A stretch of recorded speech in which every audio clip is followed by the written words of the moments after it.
20-da o'rtog'im telefon qotdi, 35.500 dollarga chempion olaman deb aytibdilar. Men aslo kategorически yo'q dedim. Sababini bilsanglar, 28.000-29 mingdan yalinib sotgan mashinamiz, elektromobilimiz dedi. O'rtoqlar, to'g'risini aytish kerak. Hamma narsani o'zini bahosi bor.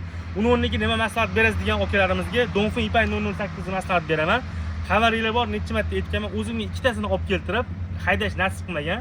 Bolalarimiz aytgan, "Voy, sotib yuboring, yaxshi foydasiga klient chiqadi, sotib yuboring" deb sottirib yuborishgan. O'rtoqlar, hozir oqqa qora bilan oqqa apelsin. Keling, bitta ko'rsataylik.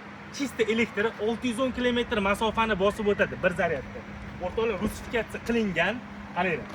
610 talikning max pozitsiyasi, bu oranjiviy saloni, yana bitta qora saloni bor. U ham obeddan keyin, jumadan keyin kelib baraka qilishlari mumkin.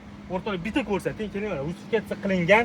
Nariyo tarafida, shopir tarafda masaji bor, Abduf Abagirov, lekin 4 ta sideniyada hammasida masaj yo'q, faqat Abduf Abagirov bor. O'rtoqlar, ko'rishingiz mumkin, stoliklari bor. Hamma narsasi yangi elektromobil. O'rtoqlar, ahamiyat berasizlar. Nima uchun bu qimmat degan savol juda ham ko'p bo'lyapti. Nimasi qimmat? Elektromobil o'zi qimmat bo'lishi bu odatiy holat. 7 kilovatli zaryadkalari bor, poliklari qo'shib beriladi.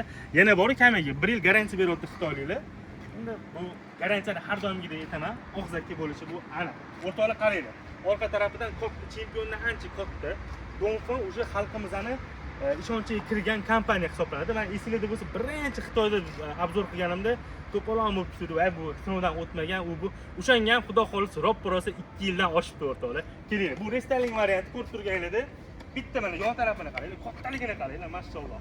Avvalambor hammaga nasib qilsin deganlarimiz bitta like bosib qo'yasizlar va biz kuzatishda davom etinglar. Qo'ldan kelgancha sizlar uchun mehnat qilamiz. Oftoni olib demasdan qo'ldan kelgancha chiroyli mehnat qilib videolarni qo'yamiz. Endi rusifikatsiya qilingan bu o'rtoqlar. Bir zaryadda 610 kilometr masofani bosib o'tadi. Narxi o'rtoqlar taqalgani 33.800 dollar.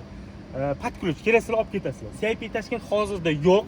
Bo'lsa albatta video qo'yamiz. Uning uchun Instagram sahifamizga o'tib va Telegram sahifamizga obuna bo'lib qo'ysanglar, Xitoydan chiqqan garachi o'sha CIP Tashkent tirikchilik uchun chiqqan avtomobillarni hammasini qo'yamiz.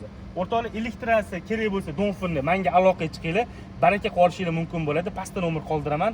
Tez aloqaga chiqib baraka qilishingiz mumkin bo'ladi. Bitta oqqa mash apelsin, bayzong deyshadi buni, bayching deyshadi buni. Va bayxi, ya'ni oqqa qorasi bor.